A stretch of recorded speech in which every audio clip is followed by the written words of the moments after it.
சற்று முன் கிடைக்கப்பெற்ற மிக மிக முக்கியமான செய்தி ஒன்று வெளியாகியுள்ளது.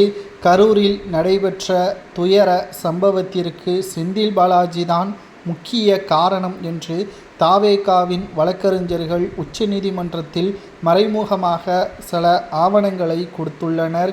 அதில் செந்தில் பாலாஜி அவர்களது பெயர் இடம்பெற்றிருப்பதாகவும், இந்த வழக்கு விசாரணை தமிழக வெற்றிக் கழகத்திற்கு சாதகமாக வந்தால் இந்த ஒட்டுமொத்த திட்டத்திற்கும் தலைமை செந்தில் பாலாஜி தான் என்று கூறி வழக்கையும் முடித்து வைப்பார்கள்.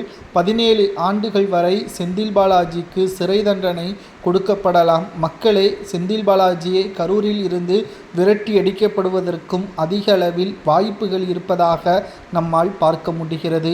2026 சட்டசபை தேர்தலில் கரூரில் நடைபெற்ற அந்த அசம்பாவிதம் திமுகவிற்கு சாதகமாக மாற வேண்டும் என்பதற்காக இரவு முழுவதும் மருத்துவமனையில் செந்தில் பாலாஜி, அமைச்சர் அன்பில் மகேஷ் பொய்யாமொழி, அமைச்சர் மா சுப்பிரமணியன், இரவோடு இரவாக முதல்வர் ஸ்டாலின், துபாயில் இருந்து அவசரமாக ஸ்டாலின் அவர்களது மகன் துணை முதல்வராக இருக்கக்கூடிய உதயநிதி அவர்களும் கரூருக்கு வந்தார்கள்.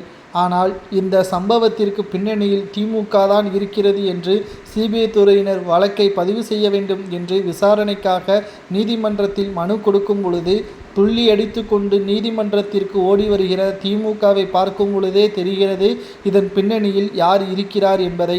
மதுரை நீதிமன்றம் இந்த வழக்கை விசாரணை செய்யாமல் நேரடியாக உயர்நீதிமன்றத்தில் நீதிபதி செந்தில்குமார் அவர்கள் விசாரணை செய்ததோடு முழுக்க தமிழக வெற்றிக் கழகத்தின் தலைவர் விஜய் அவர்கள் மீதுதான் தவறு இருப்பது போல் சுட்டிக்காட்டக்கூடிய நிகழ்வையும் நாம் வைத்து பார்க்கும் பொழுது செந்தில் பாலாஜி அவர்கள்தான் இதில் மிக முக்கியமான குற்றவாளியாக இருப்பார் என்ற சந்தேகமும் நம்மளுக்கு அதிகமாக வருகிறது.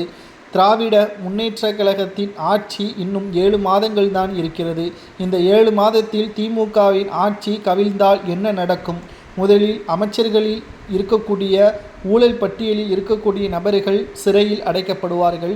எம்எல்ஏக்கள் சிறையில் அடைக்கப்படுவார்கள். அவர்கள் கட்சியே மீண்டும் ஆட்சி அமைப்பதற்கே 20 ஆண்டுகளுக்கு மேலாக மாறும். இதனால்தான் இந்த ஒட்டுமொத்த 7 மாதத்தில் எப்படியாவது மக்களிடம் நற்பெயரை பெற வேண்டும் என்பதற்காகவும் ஏதாவது ஒரு அசம்பாவிதம் நடந்தால் அதை வைத்து அரசியல் செய்யலாம் என்று திமுகவின் நோக்கமாக இருக்கலாம் என்றும் தாவேகாவினர்கள் ஆதாரத்துடன் நீதிமன்றத்தில் கொடுத்துள்ளனர்.